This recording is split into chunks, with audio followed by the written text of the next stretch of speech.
suas portas a todos os convivas daquele crepúsculo memorável. Jesus participou da festa, partiu o pão e se alegrou com eles. E quando Levi abraçou o aleijado, Lisandro, com a sinceridade da sua alma fiel, o mestre o contemplou enternecido e disse: Levi, meu coração rejubila hoje contigo, porque são também bem-aventurados todos os que ouvem e compreendem a palavra de Deus. Bem-aventurados aqueles que são brandos e pacíficos, bem-aventurados aqueles que são brandos, porque eles possuirão a terra. São Mateus capítulo 5, versículo 5. Bem-aventurados os pacíficos, porque eles serão chamados filhos de Deus. São Mateus capítulo 5, versículo 9. Então esse capítulo do Evangelho segundo o Espiritismo, para a gente encerrar o estudo de hoje, que diz que bem-aventurados são os pacíficos, porque eles herdarão a terra. Bem-aventurados são os mansos de espírito, porque eles encontrarão o reino dos céus. Jesus não está falando daqueles que fazem menção de ser, porque nós aqui, estou falando de mim, a gente vem na casa espírita e na hora que apaga a luz nós viramos um anjo, né? Mudamos até o tom da voz. Senhor Jesus, faz aquela prece melodiosa e parecemos que somos pacíficos, mas não é desse pacífico que Jesus está falando. Ele está falando do pacífico de verdade, aquele que tem a paz, que é portador da paz e que não permite que as coisas do mundo os perturbem mais, porque já entendeu que é Deus que manda, que as coisas são de Deus, que elas acontecem quando Deus permite, e quando Ele permite que alguma coisa nos acontece para a execução da causa e efeito, para corrigir-nos do uso indevido do livre-arbítrio, é porque Ele nos ama, e quem ama educa. Há uma diferença entre ser pacífico e pacificador. O pacífico, ele tem a paz, ele tem a afabilidade, a doçura, e o pacificador, através das mangas arregaçadas, da mão no trabalho, ele vai gerar paz. Porque não adianta a gente falar de paz. Quantas vezes nós aprendemos que não basta fazer cartaz da paz, a caminhada pela paz. Ótimo, respeitamos quem está fazendo, porque para chamar a atenção da mente humana, da necessidade da paz, mas não é com uma caminhada, com um cartaz, com uma bandeira que a gente vai fazer a paz. Nós vamos fazer a paz como foi feito pela pastoral, né? Uma das pastorais da igreja, eu me esqueço do nome dela, por fim, uma questão kármica, uma ironia do destino, né? Que lá na frente nós vamos saber, ela acabou morrendo. Teve um terremoto num país que ela foi, ela acabou sendo atingida pelos escombros, ela acabou morrendo. Era uma estrangeira que veio no Brasil, e junto com uma das pastorais da criança, da infância, pastoral da família, social, coisa desse tipo, eles desenvolveram um composto. Vocês lembram daquele composto alimentar para bebê? Quando uma época do nosso país que as crianças morriam por falta de comida, desnutrida. Então ela liderou aqui no Brasil essa pastoral, e as agentes treinadas, elas iam nas aldeias, elas iam nas comunidades, nas favelas, elas pesavam aquele paninho, né? Punham uma balança improvisada, pesavam o bebezinho e davam suplemento, desenvolveram o suplemento, que era a base, acho que até de casca de ovo, porque tem cálcio e outros componentes, fizeram um pó, e apesar da criança desenvolvida, salvaram um monte de vida. Isso é gerar a paz. Nós temos que fazer a prece, lógico, nós temos que ser religioso, mas não é só rezando que nós vamos resolver o problema, é trabalhando por um mundo melhor, né? É indo ao encontro das pessoas necessitadas. E quando se fala que bem-aventurados são os pacíficos, não é ficar parado com os braços cruzados, eu tenho paz, eu sou da paz, é não ser revoltado, é não ter revolta, que é uma coisa muito difícil, porque nós somos muito frágeis ainda. Quando as coisas estão muito boas e bem na nossa vida, nós agradecemos a Deus. Muito obrigado, meu Deus, que vida maravilhosa que eu tenho. Mas a gente não é capaz de suportar a primeira dificuldade, a gente já se desconecta de Deus, né? Há muitos, não todos, e se revolta.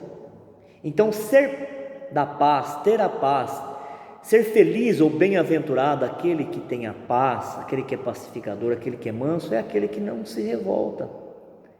É aquele que aceita as coisas que estão chegando na sua vida como uma colheita, mas que junta todos os recursos, tudo que está aprendendo na vida, tudo que está aprendendo na religião, para mudar, para se transformar numa coisa melhor, né? Jerônimo Mendonça, no movimento espírita, é um agente de paz. Vocês conhecem a história do gigante deitado, de Tuiutaba, no Minas Gerais.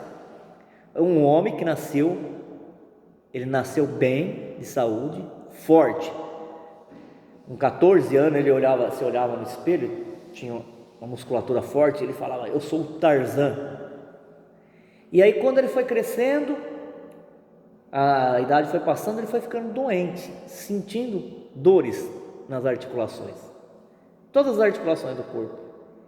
Tinha uma doença degenerativa, e ela foi evoluindo e colocou ele numa cama, não conseguia se movimentar. E aí ele foi vendo todos os seus sonhos, ainda novo, sendo desconstruído. O sonho de ter uma esposa, de casar. Ele era um bonito quando ele era jovem, e ele, vaidoso, achava-se forte, né? Foi ficando com problemas cardíacos tremendos e cego, até que ficou cego das duas vistas. Ele tinha um problema tão sério de saúde que a medicina da época desenvolveu uma cama ortopédica com uma inclinação, um eixo exato. Se abaixasse um pouquinho, onde ele encostava o tronco e a cabeça, ou se erguia, ele morria. O coração parava de bater, os pulmões eram comprimidos. E as pessoas, e é espírita, se tornou espírita, e as pessoas iam na casa dele, ele já cego, sem se movimentar, para se aconselhar com ele. Você vê que coisa interessante? É um espírito da paz. Por quê? Porque ao invés dele se queixar, dele se lamentar, com certeza ele sofreu muito, sentia dores tremendas, mas ele não reclamava. E as pessoas bem, igual nós estamos aqui, as pernas, os pés, as mãos, ia lá se queixar com ele: Jerônimo, estou muito triste. Aí ele fala: o que aconteceu, meu filho? Minha namorada largou de mim, ela não quer mais eu. E ele: tenha paciência, se ela for mesmo, né, no seu programa vocês vão se encontrar, senão vocês vão se tornar amigos, vocês vão encontrar outro. Perdi o emprego. E ele sempre com paciência, aconselhando as pessoas, cantando. A gente vê livros dele com versos e prosas, cantando a vida, a alegria de viver, a gratidão a Deus. E dava palestra. Algumas pessoas aqui mais antigas chegaram a assistir a palestra dele. Sabe como queria dar palestra? Nas casas.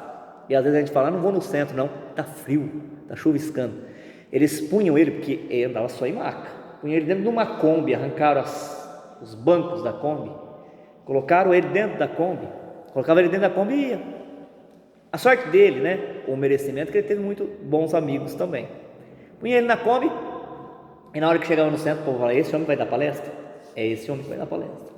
E dava palestra, e fazia o povo rir, né?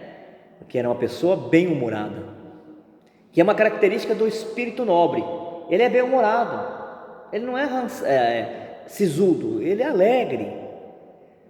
E ele mesmo contava coisas, misérias dele mesmo, e achava muito engraçado. Ele conta uma vez que ele ia, levaram ele no cinema para ouvir, porque ele não enxergava, e colocaram ele lá num canto, porque não podia colocar lá embaixo, tinha que descer uma sacada de escada.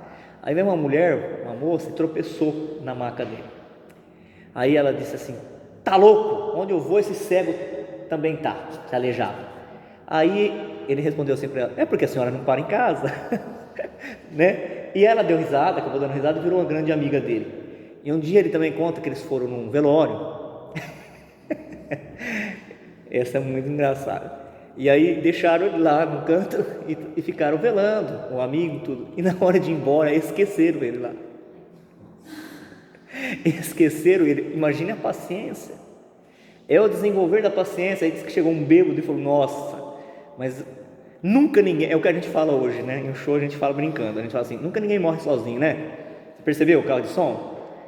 Você está passando um, daqui a pouquinho é 2, 3, não é naquele dia, no outro dia, parece que vem a carruagem da morte, já fala, tem que pegar esse, já vamos levar todo mundo, né? 2, 3, a gente brinca com isso, né? E disse que estava chegando um bêbado e olhou aquilo, né? E falou assim, nossa, olha aqui, não para de morrer gente, um atrás do outro, e era ele que estava ali. Depois lembraram e foram buscar o Jerônimo lá.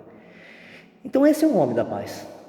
Lógico que a gente não precisa ficar com todo esse problema de saúde, todas essas dores que ele teve, um espírito corajoso que aceitou ter essa prova numa existência. Mas é para a gente entender que a paz não é só falada, não é só pronunciada, não é só declamada, ela é vivida pelo comportamento da gente. Quando a gente sabe aceitar na nossa vida aquilo que não se pode mudar naquele momento, e entende as coisas que tem que ser transformadas e ir em busca de transformar, porque tem coisas que para aquela existência ou para aquele tempo da existência não vai dar para a gente mudar. Então a gente tem que se acomodar, se adaptar a viver, né? Sem sentimento ruim, pesado, como se aquilo lá fosse motivo para a gente, para acabar com toda a nossa chance de felicidade e de alegria. O que nós lemos no Evangelho, quando ele fala de resignação, muitas poucas pessoas tiveram essa paciência, né, de buscar no dicionário o que significa resignação. Resignação, o que é resignação? Uma fé resignada, que está dentro desse capítulo. Fé resignada é a fé daquele que espera, mas não espera assim acomodado. Da fé daquele que espera trabalhando, vivendo, na certeza que as coisas vão dar certo, que a morte não existe, que morreu continua, que se a gente não consegue fazer tudo agora, mas nós estamos bem intencionados, a nossa intenção é que vale, nós vamos ter a oportunidade de continuar ali na frente. É isso que é resignação. E para encerrar o estudo de hoje, a gente vai encerrar com a colaboração da Joana de Ângeles no Evangelho. Veja bem, o Evangelho é de 1864, o Divaldo está vivo até hoje, é a mentora dele, mas depois de muito tempo a gente foi descobrir que quem escreve, participa lá na codificação desse capítulo que nós estamos estudando hoje, qual é o número dele? Capítulo 9, bem-aventurados aqueles que são brandos e pacíficos, num trechinho que fala da paciência, um espírito familiar, é a Joana de Ângeles. Depois ela revela, e já na codificação, quando os espíritos benfeitores estavam trazendo a revelação para Kardec, ela também já estava participando, e ela disse assim: paciência, meus irmãos, paciência, eu sei que a vida não é fácil, a vida ela é igual uma picada de alfinete, 1000 picadas de alfinete que acabam por ferir, mas toda vez que a gente tiver para desistir, lembremos do Cristo. Ela fala, segue falando, lembramos do Cristo. Se nós estamos na terra de prova e expiação, é porque nós somos espíritos que precisam expiar o passado e que precisam ser provados para o futuro, mas Jesus não, ele já tinha vencido esses ciclos de evolução, ele não precisava de nada disso. No entanto, ele que era puro, que nada devia à lei divina, ele também teve que dar o seu testemunho.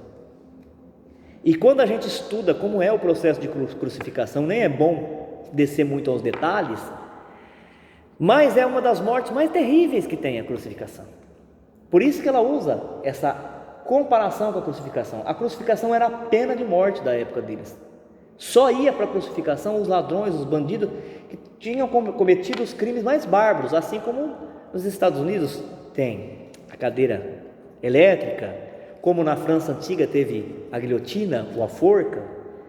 Só os condenados por causas muito terríveis, horrendas, crimes bárbaros, é que eram condenados a um tipo desse de pena. E Jesus, qual é o crime que ele cometeu?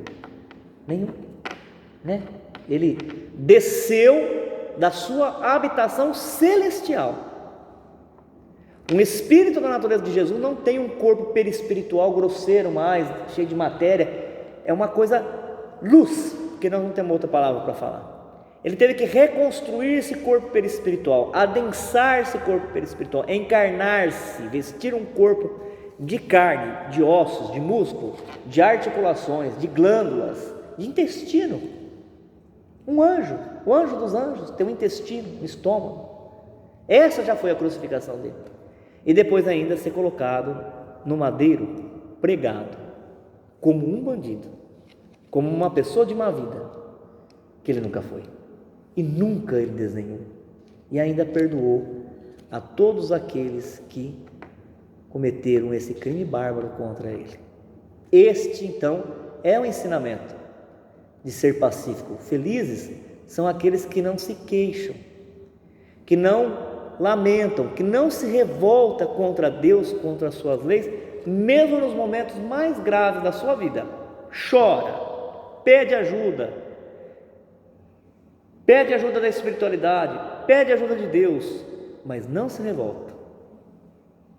Esse é o pacificador, esse é o pacífico, e ainda ajuda as pessoas que estão ao seu lado, do jeito que pode. Tem uns que pode muito, tem uns que pode fazer uma prece, uma oração, né? De qualquer forma, é uma forma de ajuda.